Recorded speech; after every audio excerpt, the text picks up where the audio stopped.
మనం 5 సార్లు ఓంకారనాదం చేద్దాం.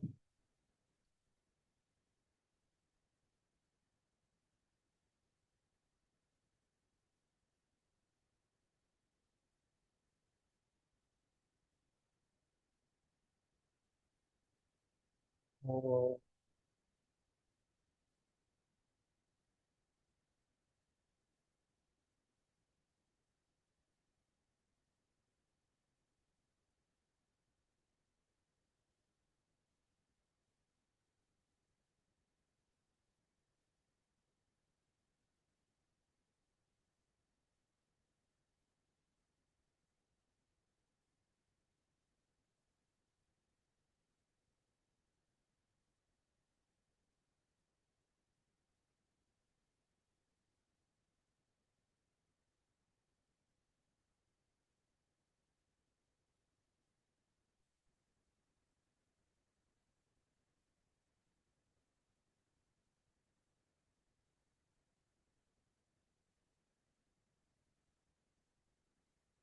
పరమేశ్వరులకు, పరమాత్మ స్వరూపులైన మీ అందరికీ నా నమస్కారములు. మనం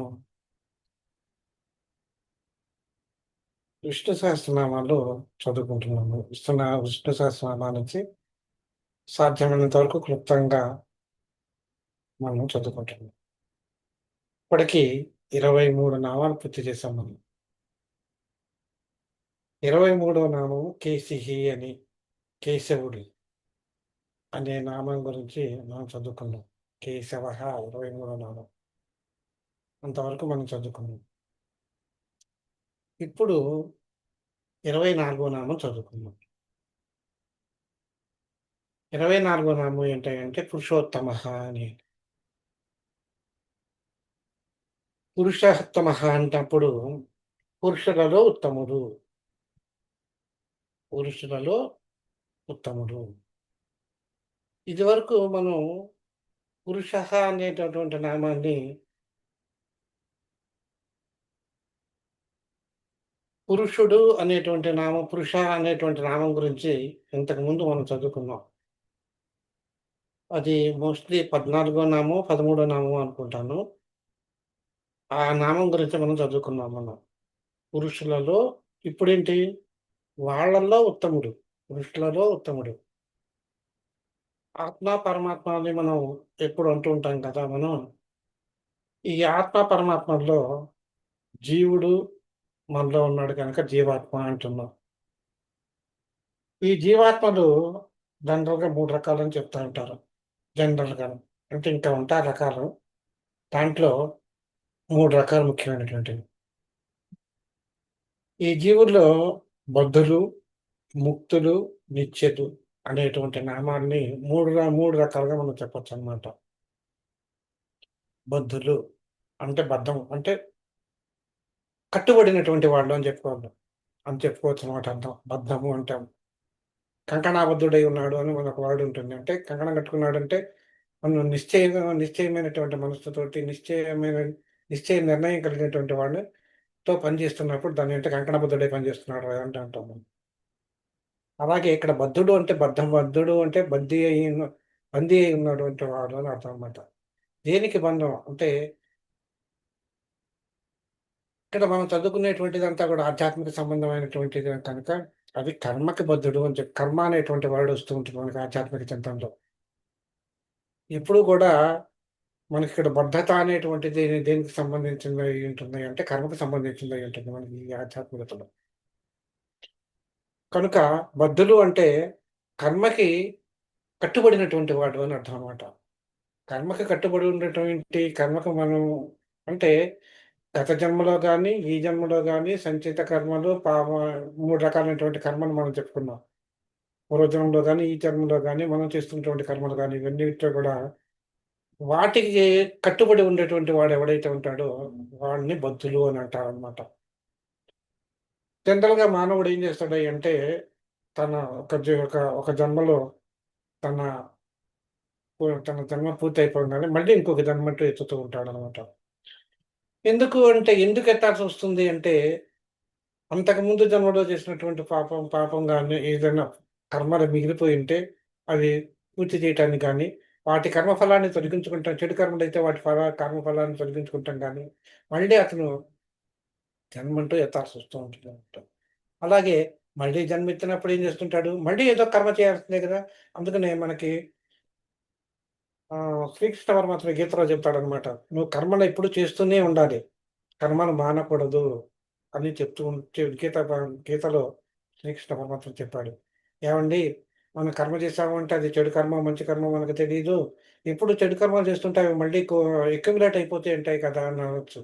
అయినా సరే దాన్ని దానిని నివారించుకోవటం కోసమే మనకి అనేక రకాలైనటువంటి మోక్ష మార్గాన్ని మనకి పెద్దవాళ్ళు సూచించారనమాట.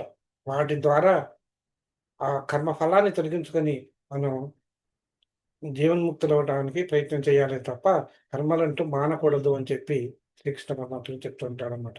ఐ థింక్ అది మోక్ష సన్యాస యోగంలో చెప్తాడనుకుంటా ఆయన. ఈ రకంగా అంటే కర్మ చేయటం, ఇంకా కర్మలు మిగిలిపోతే మళ్ళీ ఏం చేస్తాడనమాట, ఆ జన్మ పూర్తి అయిపోతే మళ్ళీ మనిషిగా పుట్టటం ఇదంతా జరుగుతూ ఉంటుంది. ఇదంతా ఒక చక్రంలాగా జరుగుతుందనమాట. ఇది జీవిత చక్రం అనమాట. జీవన చక్రం ఇది.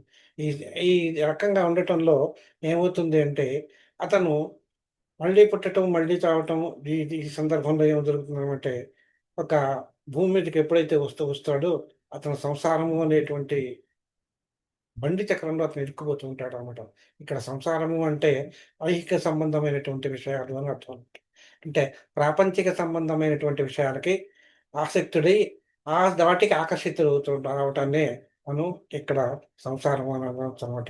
అంతేగాని పెళ్ళాం, బిడ్డలు అని అది కూడా ఉంది కారణం. అది కూడా ఉంటుంది. కానీ ఇది కూడా అర్థం ఉందనమాట. ప్రాపంచిక విషయాలను ప్రాపంచము అనేటువంటి దాన్ని కూడా సంసారము అని కూడా అంటారనమాట. ఇక మరి భార్య, బిడ్డలు, పెళ్లి, సంసారం బంధాలు ఇవన్నీ గూడా అవన్నీ మామూలే అవన్నీని. ఇదొక సంసారము. దీన్ని కూడా సంసారం అంటారు. దాన్ని కూడా సంసారం అంటారనమాట. ప్రాపంచిక విషయ సంబంధమైనటువంటి విషయాలన్నిటిని కూడా మనకిక్కడ సంసారం అనే అనొచ్చనమాట. ఇక ఇలా ఉంటూ తను గనక ఏ మోక్ష మార్గానికి దారిని మోక్షాన్ని పొందటానికి మార్గాన్ని వెతుక్కోకపోతే అతను గానిగెద్దులాగా అక్కడక్కడే తిరుగుతూ ఉంటుంది.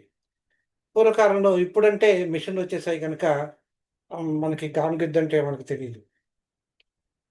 ఇదివరకు ఏం చేసేవాళ్ళంటే ఒక హ్మ్. ఒక ఎద్దుకి ఒక పెద్ద ఎద్దునికి నూనె గానుగ దగ్గరికి వెళ్ళినప్పుడు అక్కడేం చేస్తారంటే దాంట్లో గనుక నువ్వులు గాని ఏవన్నా వేసి ఇంక తిప్పేవాళ్ళనమాట. ఆ తిప్పినప్పుడు దాంట్లోంచి ఆయిల్ బయటకొచ్చేదనమాట. నువ్వుల నూనె బయటకొచ్చేది. అలా పల్లీలు వేస్తే పల్లి నూనె బయటకొస్తుందనమాట. అలా ఉండేదనమాట. దానికోసం అని చెప్పి వాళ్ళేం చేస్తారంటే ఎక్కువ చేయాలన్నప్పుడు ఎద్దుని కట్టేవాళ్ళు. అదేం చేస్తుందంటే గుండ్రంగా తిరుగుతది. ఒక నియమితమైనటువంటి చట్రంలో అంటే ఒక వృత్తాకార పరిధిలో అది తిరుగుతూ ఉంటుంది. మళ్ళీ అదెక్కడ దారి తప్పుతుందో అని చెప్పి దాని కళ్ళకి గంతలు కట్టేవాడనమాట. గంతలు కట్టి ఆహ్, ఓన్లీ ఆ వృత్తాకారంలో తిరుగుతున్నప్పుడు ఒక అంటే కవ్వానికి మనం తాడు కట్టి చిలికితే ఎలా చిలుకుతామో, అలాగే ఈ ఎద్దుకి గాను య ఇది కట్టి అది తిరిగినప్పుడు దాంట్లో మనం ఆహ్, నువ్వులు గాని, ఏవైనా గాని వేసినప్పుడు దానికి సంబంధించినటువంటి ఆయిల్ బయటకొచ్చేదనమాట. అలాగే ఈ మనిషి అనేటువంటి వాడు కూడా ఈ కర్మ అనేటువంటి బంధంలో చిక్కుకుపోయినప్పుడు అక్కడక్కడే తిరుగుతూ కానుగిద్దులాగా అక్కడక్కడే తిరుగుతూ ఉండిపోతూ ఉంటాడనమాట. వాళ్ళని కర్మబద్ధులు అని అనవచ్చనమాట. అలా కాకుండా ముక్తులు అని ఇంకో రెండోదున్నది. వీళ్ళేం చేస్తారంటే వీళ్ళు ఎటువంటి వాళ్ళంటే, ఎప్పుడు మనం ఈ సంసార బంధాన్ని నుంచి విడిపోదామా? విడిపోయి పరమాత్మ స్వరూ బ పరమాత్మను చేరుకుంటానికి కలిగినటువంటి మార్గాల్ని ఎతుక్కుంటూ ఉంటారనమాట. ఎతుక్కొని వాటిని సాధిస్తారనమాట. అన్నటువంటి వాళ్ళని ముక్తులు అంటారు. అంటే ఇంకో రకంగా చెప్పాలంటే ముక్తి అంటే విముక్తి అనేటువంటి అర్థం చెప్పవచ్చునమాట. దేని నుంచి విముక్తి? అనేటువంటిది గనక మనం చూసుకున్నట్టయితే, సంసార బంధనాలు అనేటువంటి వాటి నుంచి విముక్తి. అంటే ప్రాపంచిక విషయ ఆసక్తుల నుంచి మనకు విముక్తి కలగటము. దానికి కావాల్సిందేంటి? అరిషడ్ వర్గాన్ని జయించాలి. అంటే అరిషడ్ వర్గాలు అంటే కామక్రోధ మధులో గాన ఆశ్చర్యాలు ఉన్నటువంటి వాన్ని అరిషడ్ వర్గాలు 6 వర్గాలన్నమాట. వాటిని జయించాలి. వాటిని జయించినప్పుడు ఏమవుతుందనమాట, ఈ సంసార బంధనాల నుంచి మనం విడిపోవటం అనేటువంటిది జరగటానికి అవకాశం ఉన్నది అని చెప్తున్నాను నేనిక్కడ. కంప్లీట్‌గా విడిపోతారు అని నేను చెప్పలే. అవకాశం మాత్రం ఉన్నది. అలా చేస్తూ చేస్తూ ఉండంగా కొంతకాలానికి ఆహ్, విడిపోవటానికి అవకాశం ఉన్నదనమాట. ఇక అటువంటి వాళ్ళేం జేస్తారంటే, ప్రపంచంలో ఉండేటువంటి త పరమేశ్వరుడిని షడ్వర్గాన్ని జయించిన వాళ్ళేం చేస్తారనమాట, అక్కడ శివుడున్నాడా? ఇక్కడ విష్ణువు ఉన్నాడా? మన దేవుడెక్కడున్నాడు? ఆ గుడిలో ఉన్నాడా? ఈ గుడిలో ఉన్నాడా? అని ఎతుక్కుంటూ అట్లా చూసుకోరు. ఆళ్ళు ఎక్కడంటే మనసులోనే భగవంతుడిని తలుచుకొని, ఆయన్నే పూజ చేసుకుంటూ విముక్తి పొందటానికి చూస్తూ ఉంటారు. ఈళ్ళకి బాహ్య పూజంటూ ఉండదనమాట. ఈ వాళ్ళెటువంటి ఏం నమ్ముతారంటే, చరాచర జగత్తంతా గూడా, ఈ జగత్తంతా గూడా అంటే చెరించేటువంటి జీవులు గాని, చెరించని జీవులటువంటి వస్తువులు గాని, ఇయన్నీ ఉంటాయి ఇక్కడ మనకి. ఈ ప్రపంచం అన్న తర్వాత. ఇవన్నీ కూడా పరమేశ్వరి యొక్క స్వరూపమే అనేటువంటి నమ్ముతారనమాట. అంతేకాదు వీళ్ళేం జేస్తారంటే, ప్రపంచంలో అంటే ప్రతి ప్రాణిలోనూ ప్రపంచంలో ఉండేటువంటి ప్రతి ప్రాణిలో కూడా పరమాత్ముడున్నాడు అని నమ్మి వాటిల్లో గూడా పరమాత్మని చూడటానికి ప్రయత్నం జేస్తారు. ఇటువంటి వాళ్ళేం జేస్తారంటే, తమ కోసం ఏ పని ఏది చ అంటే స్వయం తన కోసం అంటే తన ఆత్మతృప్తి కోసం గాని, ఈ తన తృప్తి కోసం గాని ఏ పని చెయ్యరనమాట. పరమాత్మ మీద భారం వేసి, పరమాత్మని యొక్క నీదే భారం తండ్రి అనుకుంటూ లోక కళ్యాణార్థం, లోకహితమైనటువంటి పనులు మాత్రమే చేస్తారు. మిగతా పనులు చెయ్యరనమాట వాళ్ళు. అందువలన అటువంటి కర్మల వల్ల అంటే లోకహితం కోరి పరమాత్మాధీనమైనటువంటి పరమాత్మని మీద భారం వేసి చేసినటువంటి పనుల వల్ల ఫలము అంటదు అని చెప్పి శాస్త్రాలు మనకు చెప్తున్నాయి తర్వాత. అటువంటి వాళ్ళేం అవుతారంటే మనకి ఈ శరీరం వదిలిన తర్వాత పరమాత్మలో లీనమవ్వటానికి అవకాశం ఉన్నదనమాట. ఇలా ఆహ్, లీనమవుతాం లీనమవ్వటాన్ని మనం పరమపదము అని కూడా మనం అంటూ ఉంటామనమాట. వీళ్ళేం జేస్తారంటే,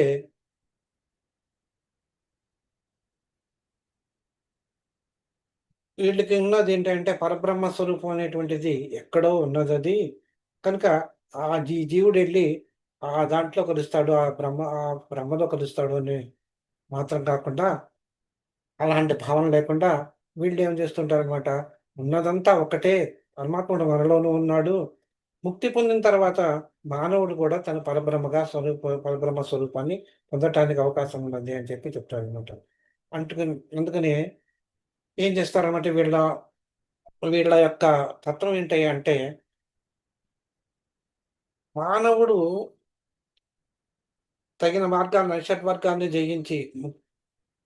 జయించి తగిన మార్గాన్ని గనక అవలంబిస్తే ఆహ్, దే మా మానవుడే పరమాత్ముడవుతాడు. అంటే మానవుడే దేవుడవుతాడు. మనం దాదాపు నాకు తెలిసి దాదాపు 70స్‌లో 79, 80 ఆ ప్రాంతంలో 'అడవి రాముడు' అనే ఒక సినిమా వచ్చింది. 'అడవి రాముడు' దాంట్లో ఒక పాట ఉంటుందనమాట. దాంట్లో ఏంటనమాట, దాంట్లో ఒక పాటలో ఈ విషయాన్నే చెప్తాడనమాట. కృషి ఉంటే మనుషులు ఋషులవుతారు అని చెప్పి. కృషి ఉంటే మనుషులు ఋషులవుతారు అని చెప్పి ఒక పాట ఉందనమాట. ఆ పాటను మనం గనక చక్కగా అన్వయిస్తే అది చక్కటి ఆధ్యాత్మిక భావంతో కూడుకున్నటువంటి మాటలనమాట అవి. అట్లాగే ఇక్కడ గూడా ముక్తి పొందినటువంటి మానవుడు అంటే ఎప్పుడు జరుగుతుందది? కృషి ఉంటే, ఆ కృషి ఏంటి అంటే అరిషడ్ వర్గాన్ని జయించాలి అనేటువంటి ఒక తపన. ఆ తపనతోటి ముక్తి మార్గాన్ని వెతుక్కుంటూ మన సాధన గనక సాగించినట్టయితే ఆ మనిషి ఋషి అవుతాడు అని చెప్పి చెప్తాడు. ఆ ఋషి ఇంకా ఆ సాధన కొనసాగించినట్టయితే అతను మహర్షి అవుతాడు. అలాగే బ్రహ్మర్షి అవుతాడు. ఆ తర్వాత ఏమవుతుందనమాట, అతనికి ఇహలోకం మీద ఆసక్తి అనేటువంటిది కంప్లీట్‌గా పోయి ఏమవుతాడనమాట, అంతంలో అతను పరబ్రహ్మగా తయారవుతాడు అనేటువంటి భగవత్ స్వరూపాన్ని దేవుడు అంటే సామాన్య భాషలో చెప్పాలంటే దేవుడవుతాడు అని చెప్పొచ్చనమాట. అంటే మనం చెప్పుకున్నాం. భగవంతునికి కొన్ని లక్షణాలున్నాయి అని చెప్పుకున్నాం. ఆ లక్షణాలన్నీ కూడా పుణికిపుచ్చుకోవచ్చనమాట మనం. ఏంటంటే ఈ మనం చేసేటువంటి సాధనల వల్ల భగవద్ లక్షణాలను పుణికిపుచ్చుకుంటూ ఉంటాం కనుక అంత మానవుడు కూడా దేవుడు అవటానికి అవకాశం ఉన్నదని చెప్పి. అయితే దేవుడు లాంటి వాడు అవ్వగలడు కానీ దేవుడు మాత్రం కాదు అవటం. ఎటువంటి మనిషి అయినా గాని. అది సాధన మీదే మనం ఆ స్థితిని మనం చేరుకోగలం గానీ, వేరే విధంగా కాదు అని మనకి చెప్పడం కోసం చెప్పి ఇప్పుడు ఒక మనిషి కష్టంలో ఉన్నాడు. ఒక మనిషి కష్టంలో ఉన్న మనిషికి మనం చేయూతనిచ్చామనుకోండి. ఆ చేయూతనిచ్చినప్పుడు ఏమవుతాడు? దేవుడిలాగా వచ్చి కాపాడావు నన్ను అంటారు. దేవుడిలాగా వచ్చి కాపాడావు అన్నంత మాత్రం చేత మనం దేవుళ్ళం అయిపోం గదా! అంటే భగవంతుడు ఏ విధంగా ఆపత్ సమయాల్లో వచ్చి కాపాడతాడో, ఆ విధంగా నాకు చెయ్యి అందించావు నాయనా నువ్వని అర్థం చేసుకోవాలి తప్ప, ఒక దేవుడు లాంటి ఇగ దేవుడయిపోతాను అనేటువంటి కాన్సెప్ట్ అది కరెక్ట్ కాదు అని నా అభిప్రాయం అన్నమాట. ఇంకా ముండుకోపనిషత్తులో అంగీరసుడు శౌనక మహర్షికి బ్రహ్మోపదేశం చేస్తూ ఆయనేం చెప్తాడంటే, ప్రపంచము అనేటువంటి వృక్షం ఉంది అనుకుంటే, దాంట్లో 2 పక్షులున్నాయంట. ఆ 2 పక్షులు ఏంటయంటే, ఒకటేమో జీవుడట, ఇంకొకటేమో పరమేశ్వరుడట. ఈ జీవుడు అనేటువంటి పక్షి ఏం చేస్తూ ఉంటాడు? అది కర్మలో వచ్చినటువంటి ఆ ఫలితాన్ని అనుభవిస్తూ ఉంటాడు. రెండో పరమాత్ముడేమో ఆ కర్మ అతనికి అంటదు గనుక, అతను ఓన్లీ చూస్తూ కూర్చుంటాడనమాట. అదే విధంగా ఈ శరీరాన్ని గనక నువ్వు వృక్షం అనుకున్నట్టయితే, ఆ పక్షులే ఒకటి చైతన్యుడు, ఇంకొకటేమో పరమాత్మ. అంటే ఒకటి జీవాత్మ, రెండోదేమో పరమాత్మ. ఇక్కడ ఈ జీవాత్మ, పరమాత్మ అంటాం. అక్కడ ఆత్మ అంటున్నాం, ఇక్కడ ఆత్మ అంటున్నాం. జీవాత్మకి, పరమాత్మకి తేడా ఏంటంటే ఇక్కడ జీవుడు మోహావేశుడైపోయి దుఃఖానికి, సుఖానికి ఆ 2 గూడా అనుభవిస్తూ ఉంటాడు. దేనివల్ల అనుభవిస్తూ ఉంటాడంటే, జ్ఞానం వల్ల అనుభవిస్తూ ఉంటాడు. ఎప్పుడైతే అజ్ఞానం పోయి అంటే మహామహులైనటువంటి పరమ యోగీశ్వరులు గాని, మరెవరైనా గాని వాళ్ళకి హితోపదేశం చేసినప్పుడు, వాళ్ళలో ఉండేటువంటి మోహం నశించినప్పుడు, అలాంటి దానివల్ల శోకం నశించి, బాధ నశించినప్పుడు తను విముక్తుడవుతాడనమాట. అప్పుడే ఆ జీవుడు చైతన్య రూపుడవుతాడు. అప్పుడే స్వయం ప్రకాశకుడవుతాడు. అప్పుడే అతను ఆ స్థితిలోని స్వయం ప్రకాశుడైనటువంటి ఆ స్థితిలోనే పరమాత్మని చూడగలుగుతాడు. అట్టి స్వస్వరూప జ్ఞానాన్ని పొంది పరమాత్మ స్వరూపాన్ని ఎవరైతే తెలుసుకుంటారో వాళ్ళనే అట్టి వాడికి భేదభావం నీ, నా, తన అనేటువంటి భేదభావాలేమి ఉండవు. అదే అద్వైత భావం. అదే సాయుధ్య ముక్తి. అదే సాయుధ్య ముక్తి అంటారనమాట. మనకు ముక్తులు అనేక రకాలని చెప్పుకున్నాం. మనం ఇదివరకు ఒకసారి చెప్పుకున్నాం. భగవంతునికి సమీపంలో ఉండటం, భగవంతుని గురించి తలచటం, భగవంతునికి దగ్గరగా భగవంతుని యొక్క ద్వారం దగ్గర ఉండటం, భగవంతునికి దగ్గరగా ఉండటం, భగవంతునిలో లీనమవ్వటం. ఇలా రకరకాలైనటువంటి 4, 5 రకాలైనటువంటి ముక్తిని గురించి చెప్పాం. దాంట్లో ఇదొక రకమైనటువంటి ముక్తి సాయుధ్య ముక్తి. అంటే సాయుధ్య ముక్తి అంటే భగవంతునికి మనం దగ్గరగా ఉండటం అనేటువంటిది అర్థం కింద మనం తీసుకోవచ్చనమాట. ఇక నిత్యులు. ఈ నిత్యులు అన్న మాటలోనే అర్థమవుతుంది. నిత్యము అంటే సర్వకాల సర్వావస్థలందు ఉండేది అనేటువంటి అర్థం అన్నమాట. అంటే దీంట్లో ఏం చేస్తారంటే అంటే దీంట్లో ఈ నిత్యులు అనేటువంటి వాళ్ళలో ఏంటంటే వీళ్ళలో ఐహిక బంధనాలనేవి ఉండదనమాట. ప్రాపంచిక విషయాల మీద ఆసక్తి ఉండదు వీళ్ళకి. వీళ్ళు ఏ కర్మ చెయ్యరు. వీళ్ళకి అందువల్ల ఏ కర్మ చెయ్యకపోవటం వల్ల వాళ్ళు నిరంతరము పరమాత్మ ధ్యానంలో మునిగి ఉండటం వల్ల వాళ్ళు ఏ కర్మ చెయ్యకపోవటం వల్ల వాటికి కర్మఫలం అంటటం అనేటువంటిది వాళ్ళకి ఉండదు అని చెప్తుంటాం అనమాట. ఇటువంటి వాళ్ళని మనం బ్రహ్మవాదులు అని కూడా మనం చెప్పొచ్చు అనొచ్చనమాట. ఇక్కడ మనకి సనత్ కుమార సంహిత అనేటువంటిది ఒక సంహితా గ్రంథం ఉంటుంది. దాంట్లో చెప్తారు, బ్రహ్మవాదులు అనేటువంటి వాళ్ళు అంతరారాధన మాత్రమే చేస్తూ ఉంటారు అని చెప్తారనమాట. అంతరారాధన చేయటం అంటే భగవంతుడిని వాళ్ళు మనసులోనే ఉంచుకుంటూ ఉంటారనమాట వాళ్ళు. అటువంటి వాళ్ళు అటువంటి వాళ్ళకి స్వస్వరూప జ్ఞానం కలిగి, అటువంటి వాళ్ళు పరబ్రహ్మ స్వరూపాన్ని తెలుసుకోవడానికి ప్రయత్నం చేస్తూ ఉంటారు. ఇటువంటి వాళ్ళు ఏం చేస్తుంటారనమాట, జీవన్ముక్తులై అన్ని లోకాలను సంచరించే అవకాశం వస్తుంటుందనమాట. సంచరిస్తూ ఉంటారనమాట వీళ్ళు. వీళ్ళల్లో పరమేశ్వరుడు వీరి ముగ్గురి కన్నా గూడా ఇప్పుడు మనం ఏవైతే ముగ్గురిని చెప్పుకున్నామో, వీళ్ళ ముగ్గురి కన్నా గూడా అతీతుడు పరమేశ్వరుడు. అంటే వాళ్ళ ముగ్గురికి గూడా మోక్షం ఇచ్చేటువంటి కెపాసిటీ కలిగినటువంటి వాడు పరమేశ్వరుడు. ఆ కర్మ చేసేటి ఎవరైతే కర్మలు చేస్తూ ఉంటారో, ఆ కర్మ ఫలాన్ని ఇచ్చేటువంటి వాడు ఆయనే. ఆ కర్మ ఫలాన్ని ఎవరికైతే ఇస్తూ ఉంటాడో, ఆ కర్మ ఫలాన్ని అందించేటువంటి వాడు కూడా ఆయనే. కనుక అందుచేతనే ఆయన్ని పురుషులలో ఉత్తముడు అన్నారనమాట. పురుషోత్తముడు అన్నారనమాట.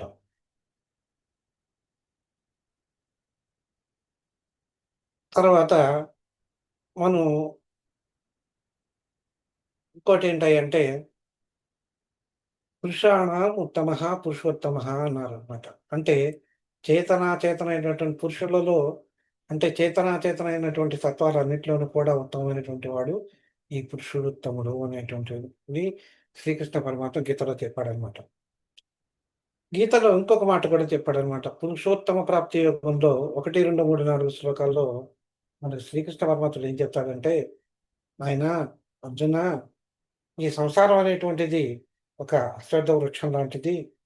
దీంట్లో మొదల్లో బ్రహ్మ ఉంటాడు. దీనికి ఆయన ఊర్ధ్వలోకంలో ఉంటాడు. దీనికి కొమ్మలు కింది లోకాలందుంటాయి.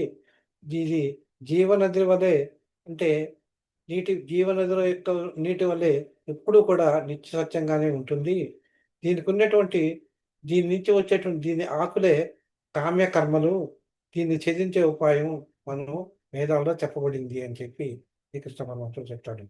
అంతేకాదు ఆ వృక్షం యొక్క శాఖలన్నీ కూడా భూలోకంలోనూ, భూలోకానికి పైన ఉన్నటువంటి స్వర్గలోకం వరకు కూడా వ్యాపించి ఉన్నాయి. వాటి వల్లనే సత్వ, రజో, తమో గుణాలు కూడా వృద్ధి పొందుతూ ఉంటాయి. శబ్దము, విషయాలు మొదలైనటువంటి విషయాలన్నీ కూడా ఆ ఆకుల యొక్క చిగుళ్ళలో ఉంటాయి.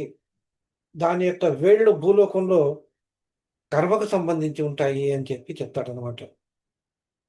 అందుకనే అంతేకాకుండా ఆ వృక్షానికి బ్రహ్మమూలం, మనుష్యాదులందరూ కూడా శాఖలుగా ఉంటారు. శాఖలే మనుష్యాదులందరూ కూడాను.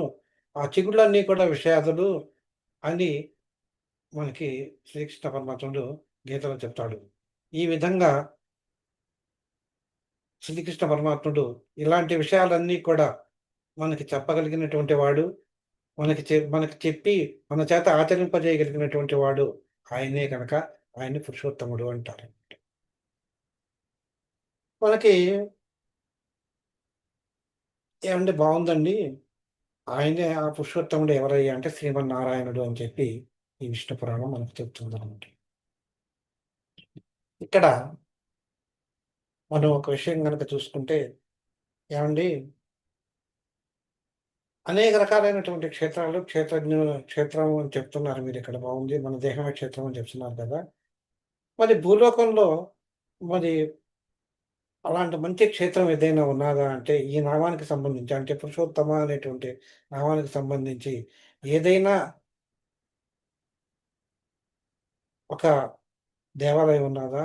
ఆ దేవాలయం ఎక్కడున్నది అని మీరు అడగొచ్చు. చరిత్ర ఏంటని మీరు అడగొచ్చు. అంటే పూరి జగన్నాథ్. మన పేరే వినే ఉంటారు మీరు. పూరిలో జగన్నాథ స్వామి టెంపుల్ అనమాట. దానికి పురుషోత్తమ క్షేత్రము అనేటువంటి పేరనమాట. ఇది చాలా మహిమ కలిగినటువంటి క్షేత్రం.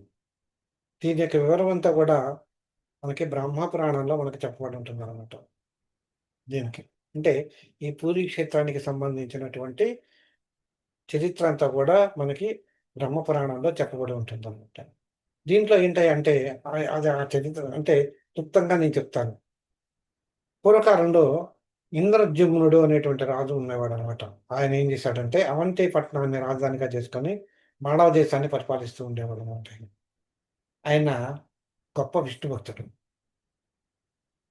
ఆయనకేమిటంటే అవంతిపురానికి ఆ ప్రాంతంలో అక్కడ విష్ణుమూర్తిని లేదా జగన్నాథుడు అని పిలుచుకునేవాడనమాట. ఆయనేమనుకున్నాడంటే, ఈ ఈ మహారాజు జగన్నాథుడికి ఒక ఆలయాన్ని కట్టుకోవాలి, నిర్మించాలి అని ఆయన అనుకున్నాడనమాట. ఆయన అనుకుని సభ ఏర్పాటు చేసి, ఆ విధంగా ఆ సభలో రాజులకి, మంత్రులకి వాళ్ళందరికీ కూడా చెప్పాడనమాట. నేను ఇట్లా జగన్నాథుడికి ఒక ఆలయాన్ని నిర్మించాలి అని నేను అనుకున్నాను. నా మనసులో కలిగింది. దాన్ని ఏ విధంగా నిర్మించాలి, ఏంటి అనేటువంటి విషయాల్ని మీరు నాకు చెప్పగలిగితే బావుంటుంది అని చెప్పి ఆయన తన అభిప్రాయాన్ని వెల్లబుచ్చాడు. అని చెప్పేసి ఆ విగ్రహాలు అంటే ఎలా చేయాలి అన్నప్పుడు విగ్రహం ఎలా అంటే దేవాలయం ఎలా కట్టాలి? దానిలో ఉన్నటువంటి విగ్రహాలను ఎలా తయారు చేయించాలి? దానికి అర్చనాదులు ఎలా చేయించాలి అనేటువంటి విషయాలన్నీ కూడా దాని గురించి వివరణ అంతా కూడా మీరు ఆలోచించండి అని చెప్పి వాళ్ళ రాజులు, సామంత రాజులకి, మంత్రులకి వీళ్ళందరికీ చెప్తాడు. ఆయన చెప్పి నిద్రపోతాడు. ఆ రోజుకి సభ చాలించి నిద్రపోతాడనమాట ఆయన. ఇంటికి నిద్రపోయేసరికల్లా ఆ రోజు రాత్రికి ఆయనకి కల్లోకొస్తాడు జగన్నాథుడు. అంటే జగన్నాథుడు అంటే జగమునకు నాథుడు అయినటువంటి వాడు ఎవరయ్యా అంటే విష్ణుమూర్తి. ఆ విష్ణుమూర్తి ఆహ్, కల్లో వస్తాడనమాట. వచ్చి కల్లో కనిపించి, "మహారాజా, సముద్ర తీరంలో ఒక అతి పెద్దదైనటువంటి అశ్వత్థ వృక్షం ఒకటుంది. దాన్ని చెక్కతోటి నాకు విగ్రహం చేయించాల్సింది" అని చెప్పి ఆయన చెప్తాడనమాట. ఆయన చెప్పేసరికల్లా సరే అని చెప్పి ఆ స్వామి చెప్పినటువంటి ఆ తెల్లవారు లేవంగానే ఆ సభాసదులందరికీ కూడా తన యొక్క కళ గురించి వివరిస్తాడనమాట. స్వామివారు ఈ విధంగా సముద్ర తీరంలో ఎక్కడో శ్వేతవృక్షం ఉంటుందని చెప్పారు. దాని చెక్కతోటి జగన్నాథుడికి విగ్రహం చేయించమని చెప్పారు అని చెప్పి చెప్తాను. సరే అందరూ కలిసి బయలుదేరతారు. ఆ చెట్టుని ఎతుక్కుంటూ. అక్కడ ఒకానొక చోట వాళ్ళకి దొరుకుతుందనమాట. అశ్వత్థ వృక్షం దొరుకుతుంది. అది చాలా పెద్ద వృక్షం అనమాట. ఆ పెద్ద వృక్షానికన్నిటికి ఎప్పుడు గూడా మనం కొన్ని చెట్లకి పూజార్హమైనటువంటి చెట్లు కొన్నుంటాయి.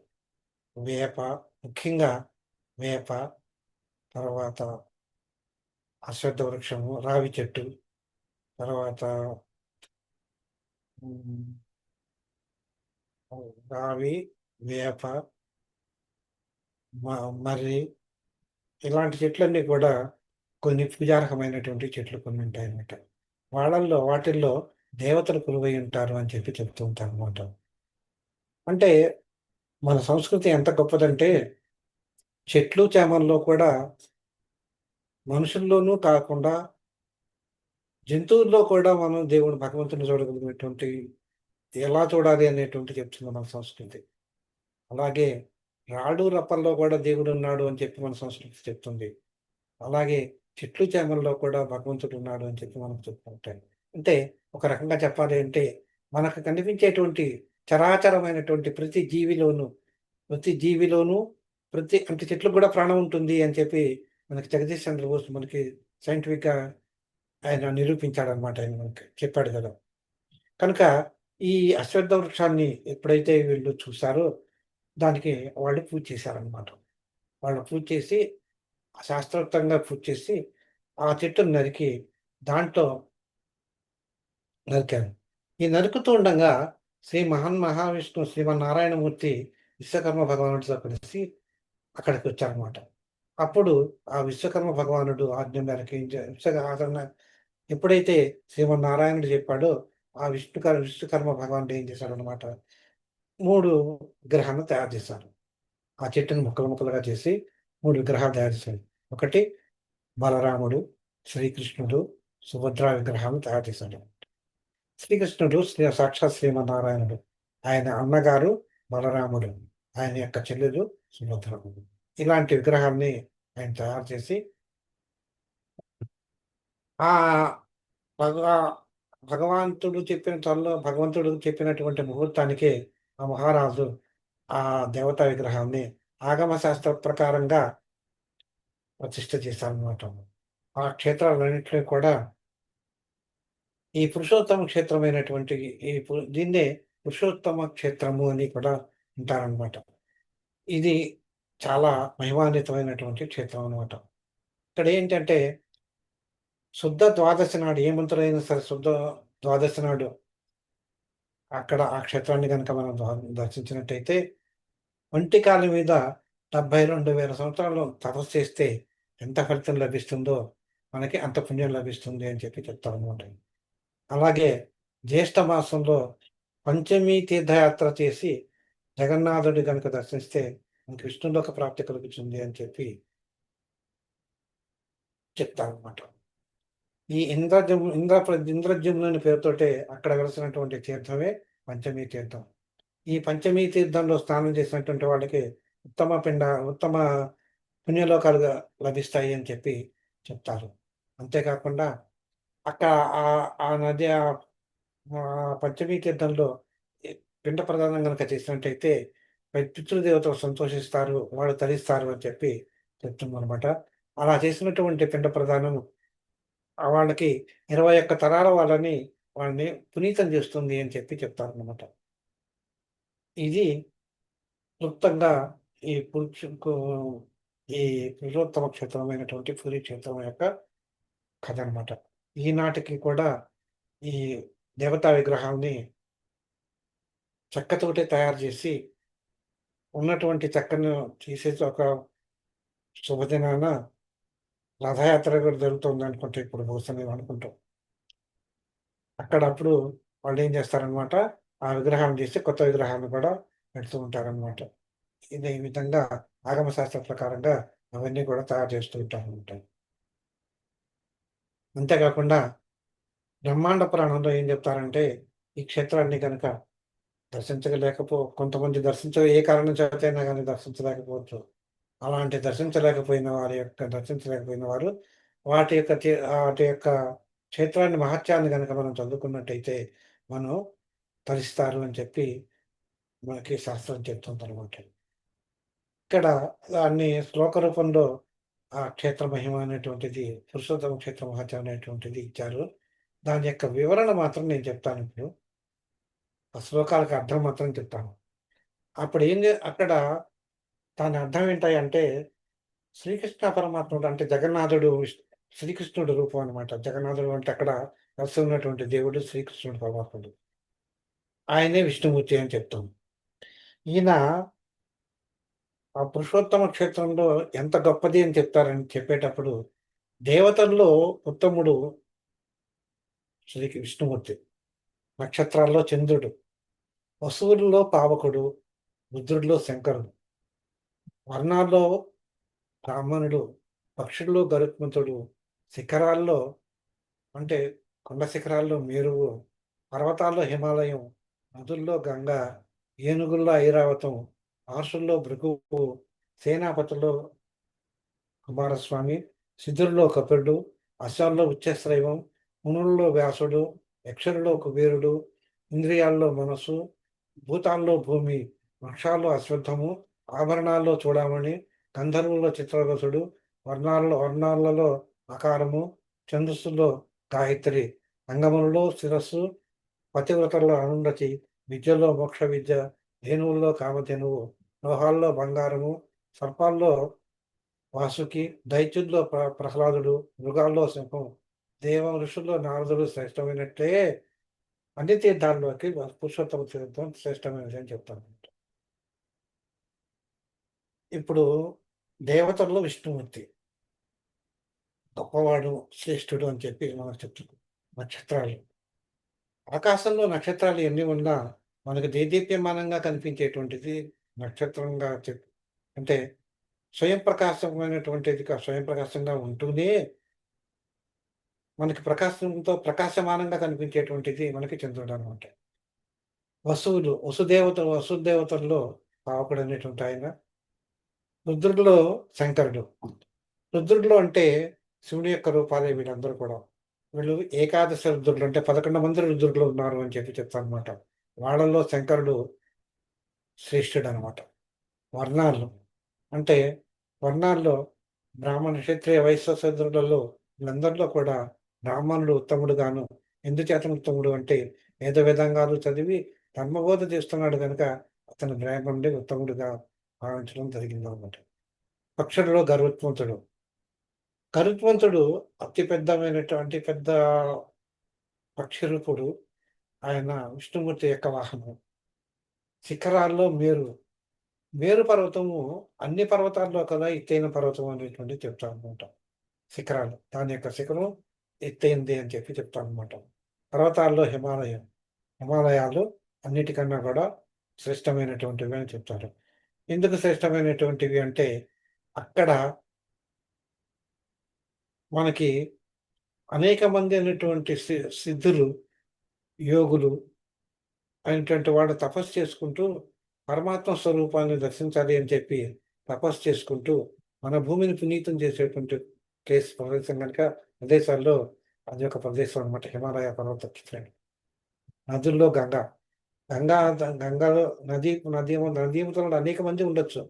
అనేక మంది ఉన్నా కానీ పరమేశ్వరి శరం నుండి కింద పడి జాలువారినటువంటి ఈమె గంగాదేవి మనకు ఉన్నటువంటి మనల్ని పునీతం చేస్తుందనమాట. అందుకని గంగాదేవిని పావని అని అంటారనమాట. ఏనుగులలో ఐరావతము. ఐరావతము అనేటువంటిది కుబేరుడి ఇంద్రుడి యొక్క వాహనం అన్నమాట. మహర్షుల్లో భృగు. మహర్షుల్లో అనేక మంది ఉండొచ్చు కానీ అందరిలో కల్లా శ్రేష్టమైనటువంటి వాడు ఎవరంటే భృగు మహర్షి. సేనాల్లో కుమారస్వామి. దేవతా గణాలు కానీ యక్షగణాలు కానీ అనేక మంది అనేక రకాలైనటువంటి గణదేవతలు బోల్డ్ మంది ఉన్నారనమాట. ఆ గణదేవతల్లో కొన్నటువంటి వాడు అందరిలో కల్లా శ్రేష్టమైనటువంటి వాడు ఎవరయ్యా అంటే కుమారస్వామి. సిద్ధుడిలో కపిలుడు. ఈ కపిల మహర్షి అనేక సిద్ధ విద్యలు నేర్చినవాడు. అందుకని ఇతను సిద్ధుల్లో కల్లా కపిలుడు ఉత్తముడుగా చెప్తూ ఉంటారు అనమాట. అశ్వాల్లో ఉచ్చశ్రైవము అనేటువంటిది గుర్రం చాలా శ్రేష్టమైనటువంటిది. ఈ ఉచ్చశ్రయము అనేటువంటి గుర్రము మనకి మందర పర్వతాన్ని అంటే పారసముద్రాన్ని చిలికినప్పుడు వెలువడినటువంటి ఈ ఉచ్చశ్రయము అనేటువంటిది గుర్రం అనమాట. మునుల్లో వ్యాసుడు. తర్వాత యక్షుల్లో కుబేరుడు. కుబేరుడు మనకి ఐశ్వర్య ప్రదాత. ఐశ్వర్యానికి అధిపతి ఎవరయ్యా అంటే కుబేరుడు. ఈ కుబేరుడు యక్షుడు అనమాట. అందరిలో యక్షదేవత యక్షగణాల్లో కల్లా గొప్పవాడు ఎవరయ్యా అంటే కుబేరుడు అనమాట. ఇంద్రియాలలో మనస్సు. మనకి దశేంద్రియాలు ఉన్నాయి. ఈ దశేంద్రియాల్లో కల్లా గొప్పది ఏంటి? దశేంద్రియాలు ప్లస్ మనస్సు 11 అనమాట. ఈ 11 ఇంద్రియాల్లో కూడా మనకు గొప్పదైనటువంటిది ఏంటంటే మనస్సు అంటాం. తర్వాత పంచభూతాల్లో ఉన్నట్లో కల్లా గొప్పది ఏంటంటే భూమి. మనకున్నటువంటి వర్ణాలు అంటే అక్షరాలు కారం నుంచి క్షకారం వరకు ఉన్న అకారం మొదలు నుంచి క్షకారాంతం వరకు ఉన్నటువంటి అక్షరాలు 52 అక్షరాల్లో కూడా మొట్టమొదలైనటువంటి అకారంతో మనకి ఏదైనా కానీ స్టార్ట్ అవుతుందన్నమాట. కనుక అది అత్యంత శ్రేష్టమైనటువంటిదిగా చెప్తారన్నమాట. ఈ అకారమైనటువంటిది లేకుండా మిగతా అక్షరాలు పలకటం కొంచెం కష్టతరం కనుక అకారాన్ని వీటన్నిటికీ కూడా మాతృకగా చెప్పవచ్చును. కనుక మాతృస్వరూపమైనటువంటి ఈ అకారమే వీటికన్నా శ్రేష్టమైనటువంటిగా చెప్తారన్నమాట. ఛందస్సుల్లో మనకి శ్లోకాలు అనేకమన్నీ ఉంటాయి. మంత్రాలు అనేకం ఉన్నాయి. ఒక్కొక్క మంత్రానికి కూడా దేవత ఉంటారు, ఛందస్సు ఉంటుంది, తర్వాత శక్తి ఉంటుంది. ఒక్కొక్క మంత్రానికి శక్తి ఉంటుంది. వీటన్నిటిలో కూడా అంటే వాటిల్లో వేరు రకరకాలు ఉంటాయి అన్నమాట. ఈ రకాలైనటువంటి అలాంటి ఛందస్సుల్లో గొప్పది ఏంటంటే శ్రేష్టమైనటువంటిది ఏంటంటే గాయత్రి. అంగాలలో కల్లా కూడా మన మనిషికి ఉన్నటువంటి అంగాల్లోనూ అతి ముఖ్యమైనటువంటి ఏంటంటే తలకాయ, శిరస్సు. అలాగే ఆభరణాలు. వృక్షాల్లో అశ్వత్థ వృక్షం అనేటువంటిది శ్రేష్టమైనటువంటిది చెప్తాను. ఆభరణాల్లో చూడామణి. ఈ చూడామణి అనేటువంటిది మనకి సీతమ్మవారు ధరించేదిగా చెప్తూ ఉంటారనమాట ఎక్కువగా. ఆ సీతమ్మవారి యొక్క ఆ ఒక్క చూడామణిని రాముల వారికి మళ్ళీ తిప్పి పంపిస్తుంది అనమాట. అక్కడ రాముల వారి మంకలో ఆంజనేయ స్వామి కల్పించినప్పుడు ఆ చూడమణిని ఈ తనకు గుర్తుగా రాముల వారికి పంపిస్తానమాట. అప్పుడు ఆ రాముల వారు ఓహో! నా సీత లంకలో ఉన్నది అని కన్ఫర్మ్ చేసుకొని ఆ లంకకొచ్చి రావణాసురుడిని వధించి సీతమ్మ వారిని తీసుకెళ్తాడనమాట. అది శ్రేష్టమైనటువంటిదిగా చెప్తారనమాట ప్రవచనం. పవిత్ర పతివ్రతల్లో అరుంధతి. పతివ్రతలు అనేక మంది ఉన్నారు మనకి. దాదాపు ఒక ఐదుగురో, ఏడుగురో చెప్తారు సప్త పంచమహాపతివ్రతలు అని చెప్పి. పతివ్రతల్లో అరుంధతీ దేవి ఒకతనమాట. విద్యల్లో అనేక రకాలైనటువంటి విద్యలు అనేకమైనటువంటి ఉండొచ్చు కానీ, వాటన్నిటిలో కల్లా మోక్షాన్ని ప్రసాదించే విద్య ఏదైతే ఉందో అదే శ్రేష్టమైనటువంటిదిగా చెప్తూ ఉంటారనమాట. ధేనువు, ధేనువుల్లో కామధేనువు అనేటువంటిది శ్రేష్టమైనటువంటిది. లోహాల్లో అంటే మనకి మెటల్స్.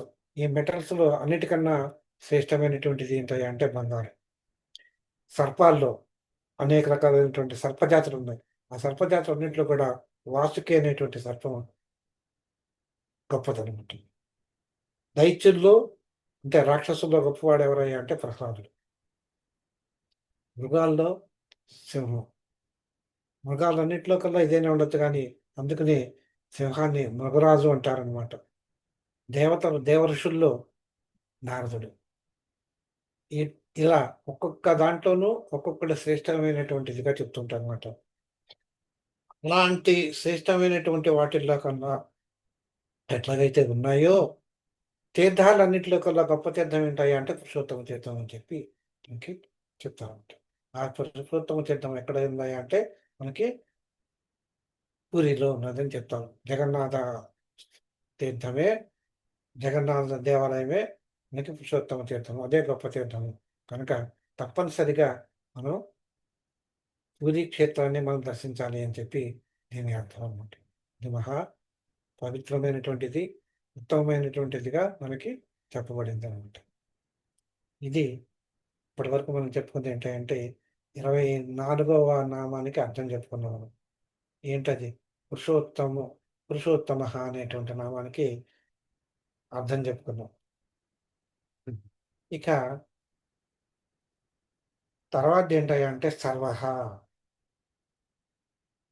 ఈ సర్వహ అనేటువంటి నామం మనకి సాధారణంగా వస్తూనే ఉంటుంది. ప్రతి నామంలోనూ సర్వహ అంటే వస్తూనే ఉంటుంది. సర్వహ అంటే ప్రతి చోట అంతా వ్యాపించి ఉన్నటువంటి వాడు సర్వహ అనేటువంటి ఇందాక నామంలో కూడా ఇదే మిళితమై ఉంటుంది. కనుక మనం పరమాత్మ గురించే మనం చెప్పుకోవాలనుకున్నప్పుడు అంతటా ఆయన ఉన్నాడు. అన్నిట్లోనూ ఆయన ఉన్నాడు. అంతటా ఆయనే ఉన్నాడు అని చెప్పుకునేటప్పుడు చెప్పుకునే చెప్తున్నాం అనమాట మనం. అని చెప్పుకుంటూ కానీ మళ్ళీ ప్రత్యేకంగా ఆయన గురించి ఇంకొక నామంగా చెప్పారు గనుక మళ్ళీ అదే నామాన్ని మనం అదే విషయాన్ని మనం మళ్ళీ చెప్పుకోవాల్సొస్తుంది. కాకపోతే ఏంటంటే దీన్ని కొంచెం క్లుప్తంగా మనం చెప్పుకుందాం. సర్వః అంతటా వ్యాపించి ఉన్నటువంటి వాడు. ఈ అంతటా అనేటువంటిది ఎక్కడ అంటే అన్ని సకల జీవరాశుల్లోనూ వ్యాపించి ఉన్నటువంటి వాడు అనేటువంటిది మనకి అర్థమవుతుంది. కనుక రూపం ఉన్నటువంటి వాడికి, రూపం లేనటువంటి వాటికి వీటన్నిటికీ కూడా ఉత్పత్తి, స్థితి, లయ అంటే సృష్టి, స్థితి, లయ కారకుడు తానే అవటం చేత అన్నీ సర్వము తానే అవటం చేత అతని పేరు సర్వుడు అని చెప్పి నామం కూడా వస్తుందనమాట. అంటే మనం ఈ సర్వుడు అని చెప్పాం. కానీ ఇందాక మనం సర్వుడు అని చెప్పుకోలేదు. ఆ నామానికి తగ్గట్టుగా మనం అర్థం చెప్పుకున్నాం. కానీ ఇక్కడ స్పెషల్‌గా మనకు సర్వుడు అని ఎందుకన్నారంటే అన్నిట్లోనూ ఆయన ఉన్నాడు గనుక ఆ నామాన్ని ఎలా విశదీకరించాలి అనేటువంటిదే చెప్పుకుంటున్నాం ఇక్కడ. అన్నిట్లోనూ ఉన్నాడు గనుకనే ఆయన్ని సర్వత్రా వ్యాపించి ఉన్నటువంటి వాడు గనుక ఆయన సర్వుడు. ఆయన నిర్గుణ స్వరూపుడు, నిరాకారుడు, నిర్గుణ స్వరూపుడు. ఈ బ్రహ్మాండం అంతా కూడా ఆవరించి ఉన్నాడు అని చెప్పి చెప్తున్నాడన్నమాట. ఇంకా వాడికి ఇంకోటేంటంటే ఐతరేయ ఉపనిషత్తు ఏం చెప్పిందంటే పరమేశ్వరుడు జీవరాశినంతా సృష్టించాడు అని చెప్పి చెప్తుందన్నమాట. అప్పుడు ఏమనుకున్నాడంటే ఇంద్రియాలతో కూడుకున్నటువంటి ఈ శరీరంలో, మానవ శరీరంలోకి తను రావాలి అనుకున్నాడు. దానికి ప్రవేశించడానికి మార్గం ఏది ఎంచుకున్నాడయ్యా అంటే ఆయన బ్రహ్మరంధ్రం ఎంచుకున్నాడు. ఆ బ్రహ్మరంధ్రం ఎంచుకున్నప్పుడు, ఆ బ్రహ్మరంధ్రంలో నుంచి పరమేశ్వరుడు ప్రతి జీవరాశిలోనూ ప్రతి జీవరాశికి బ్రహ్మరంధ్రం అనేటువంటిది ఒకటి ఉంటుంది. ఆ బ్రహ్మరంధ్రంలోకి వచ్చి ఆ శరీరంలో నేను కొలువై ఉన్నాడు. కనుక ప్రతి జీవరాశిలోనూ బ్రహ్మరంధ్రం గుండా ప్రవేశించి కొలువై ఉన్నాడు కనుక ఆయనే జగత్తంతా వ్యాపించి ఉన్నటువంటి వాడు అని చెప్పి ఉంది. ఎలాగైతే సర్వజీవులు జగత్తంతా వ్యాపించి ఉన్నాయో, ప్రపంచమంతా జీవరాశితో నిండి ఉందో, ఎప్పుడైతే ఈ పరమేశ్వరుడు ఆ జీవరాశుల బ్రహ్మరంధ్రం గుండా ప్రవేశించి ఉన్నాడో, ఇండైరెక్ట్‌గా మనం చెప్పగలిగేది ఏంటనమాట, పరమేశ్వరుడు సకల జీవరాశుల్లోనూ, సకల ప్రపంచం అంతా గూడా వ్యాపించి ఉన్నాడు అని చెప్పి మనం చెప్పవచ్చనమాట. మనకి ఇక్కడేంటంటే, ఈ పరబ్రహ్మ ఏం చేస్తాడంటే, మనకి ఈ పరబ్రహ్మ స్వరూపుడు నిరాకారుడు, నిర్గుణ స్వరూపుడైనటువంటి పరబ్రహ్మ ఏం చేస్తున్నాడంటే, పరిపక్వం కాకుండా ఉన్నటువంటి జీవులేవైతే ఉన్నాయో, వాటిని కర్మక్షయం చేసి, వాటికి మోక్షం కలిగించాలనే ఉద్దేశంతోటి ఏం చేశాడనమాట, తన నుంచి కొంత శక్తిని బయటికి పంపించాడు. ఆ శక్తి పేరే ప్రజాపతి అని చెప్పి చెప్తారనమాట. దాన్నించే ఆ ప్రజాపతి నుంచే తన్మాత్రలు, పంచభూతాలు, త్రిగుణాలు వీటన్నిటి వ్యాపించి వీటన్నిటిని కూడా ఆవిర్భవించాయనమాట. వీటి కలిగే చోటే వీటన్నిటిని ఒకదాంతో ఒకటి కలిగేటి పంచీకరణ జరగటం వల్ల మనకేమవుతుందంటే స్థావర జంగమాత్మకమైనటువంటి ఈ ప్రపంచమంతా సృష్టి అంతా కూడా మనకి ఏర్పడింది. ఇదంతా కూడా మనకి పరమేశ్వరమయమే. అందుచేత ఈ పరమేశ్వరుడు మనం ఇక్కడ శ్రీమన్నారాయణ రూపంలో మనం చెప్పుకుంటున్నాం గనక, ఆయన శ్రీమన్నారాయణుడే గనక, ఆ శ్రీమన్నారాయణుడే అన్నిట్లోనూ ఉన్నాడు గనక సర్వుడు అని చెప్పి పిలువబడుతున్నాడు అని చెప్పి చెప్తున్నారనమాట. ఇక మానవ శరీరంలో ఒక జఠరాగ్ని అనేటువంటిది ఉంటుంది. ఆ జఠరాగ్ని ఎక్కడుంటుందయ్యా అంటే నాభికి పైభాగంలో ఉంటుంది. ఈ నాభికి పైభాగంలో ఉన్నటువంటి ఈ జఠరాగ్ని ఒక సూక్ష్మమైనటువంటి అగ్నిశిఖ ఊర్ధ్వముఖంగా ప్రకాశిస్తూ ఉంటుందన్నమాట. ఆ పరమాత్మ ఆ అగ్నిశిఖల మధ్యలో అంటే తస్య శిఖాయ మధ్యే పరమాత్మ వ్యవస్థితః స బ్రహ్మ స శివ స హరి స ఇంద్ర సోక్షర పరమేశ్వరుడు అని చెప్పి మనకి విష్ణు సూక్తంలో చూస్తుందన్నమాట ఇది. అంటే మనకి ఈ నాభికి పైభాగంలో ఉన్నటువంటి ఈ హృదయం దగ్గర ఒక పువ్వు ఉంటుంది. అది ఎలా ఉంటుంది అంటే, ఇలా వంగి ఉన్నటువంటి తామర పువ్వులాగా ఉంటుంది. ఆ తామర పువ్వులో ఒక అగ్నిశిఖ ఉంటుంది. ఆ అగ్నిశిఖలో అది ఎంత ఉంటుందయ్యా అంటే, అది వడ్ల గింజ అంత ఉంటుందంట అది. ఆ వడ్ల గింజ లోపల తడతడా మెరుస్తూ బంగారు వన్నె ఛాయతోటి మెరుస్తూ ఒక అగ్నిశిఖ ఎప్పుడూ గూడా ఉంటుంది. అతనే పరమాత్మ అక్కడ కొలువై ఉంటాడు అని చెప్పి చెప్తారన్నమాట. అంటే ఏవండీ మీరు అడగొచ్చు. ఏవండీ వడ్ల గింజే ఇంతుంటుంది. వడ్ల గింజ కాదు ఉండేది. వడ్ల గింజంత కాదు. వడ్ల గింజకు పైన ఒక మొలక ఉంటుంది. తెల్లటి మొలక ఉంటుంది. మీరు గమనిస్తే. ఆ పొట్టు తీసేస్తాం మనం. అది పొట్టు తీసేస్తాం. ఎప్పుడు వడ్ల గింజ పొట్టు బియ్యపు గింజ ఉంటుంది. ఆ బియ్యపు గింజ పైన ఒక మనకి తెల్లటి మొలక ఉంటుంది. ఆ మొలకలో అగ్నిశిఖ రూపంలో పరమాత్ముడు కొలువై ఉంటాడు అని చెప్పి. సూక్ష్మాతి సూక్ష్మ రూపంలో కొలువై ఉంటాడు. అతడే బ్రహ్మ, అతడే శివుడు, అతడే విష్ణువు, అతడే ఇంద్రుడు. అన్నిటికీ అన్నిటికీ మూల కారణమైనటువంటి వాడు అతనేను అని చెప్పి మనకి వేదం చెప్తుంటుంది. కనుక ఈ విధంగా సర్వత్రా వ్యాపించి ఉన్నటువంటి వాడు కనుక ఆ శ్రీమన్నారాయణుడిని మనం మనల్ని మనం సర్వుడు అని చెప్పటం, సర్వుడు అని చెప్తున్నారన్నమాట. ఇకపోతే నారాయణ ఉపనిషత్తు. ఈ నారాయణ ఉపనిషత్తులో ఈ జగత్తంలో నారాయణుడు ఒక్కడే నిత్యుడు, ఇంకెవరు కాదు అని చెప్పి చెప్తారనమాట. అతడే బ్రహ్మ, అతడే విష్ణువు, అతడే రుద్రుడు, అతడే ఇంద్రుడు, అతడే భూమి, అతడే ఆకాశం, అతడే దిక్కులు అన్నీ ఆయనేనమాట. అన్నిటికి భవిష్యత్తు, భూత భవిష్యత్తు వర్తమాన కాల స్వరూపుడు కూడా ఆయనే. అతనే నిష్కలంకుడు, నిరంజనుడు. ఆయన తప్ప ఇంకెవరు లేరు. సర్వంత్రా వ్యాపించి ఉన్నటువంటి వాడు కనుక ఆయనే సర్వుడు అని పిలువబడుతున్నాడు చెప్పి మనకి నారాయణ ఉపనిషత్తులో చెప్తారన్నమాట. ఈ విధంగా మనం ఈ సర్వుడు అనేటువంటి నామంలో ఈ నారాయణ ఉపనిషత్తులోను, ఈ ఐతర ఉపనిషత్తులోను ఉదాహరణ పూర్వకంగా మనకి చెప్తూ ఈ సర్వుడు అనేటువంటి నామాన్ని సమంజసము, భగవంతుడు సర్వత్రా వ్యాపించి ఉన్నాడు అని ఉన్నాడు కనుక ఆయన సర్వుడు అనటం సమంజసమేను అని మనకి ప్రమాణపూర్వకంగా మనకి చెప్తున్నారు అనమాట. ఇది 25వ నామం అయినటువంటి సర్వహ అనేటువంటి నామం అన్నమాట. ఇంకా 26వ నామం సర్వహ అనేటువంటి ఒక నామం ఉంది. ఆ నామం నుంచి మనం రేపు చదువుకున్నాం. నెక్స్ట్ క్లాస్లో మనం చదువుకున్నాం. ఇప్పటికి ఇవాళ 2 నామాలు చదువుకున్నాం. ఒకటి పురుషోత్తమ, రెండవది సర్వహ అనేటువంటి నామాన్ని మనం చదువుకున్నాం అన్నమాట. ఈ 2 నామాలతోటి 25 నామాలు మనం పూర్తి చేసినట్టు ఉంటుంది. కనుక ఈ నామాల్ని మనం మిగతా నామాలు కూడా మనం చదువుకున్నాం. అక్కడక్కడ ఇంకోటి కూడా ఏంటంటే ఈ ఈ విష్ణు సహస్రనామాలు చదువుకునేటప్పుడు అక్కడక్కడ శివునికి సంబంధించినటువంటి నామాలు కూడా రావటానికి అవకాశం ఉంది. కనుక అవి వచ్చినప్పుడు నేను చెప్తాను. అక్కడ శివ సహస్రనామాల్లోను, విష్ణు సహస్రనామాల్లోను కంబైన్డ్‌గా కొన్ని నామాలు వస్తాయన్నమాట.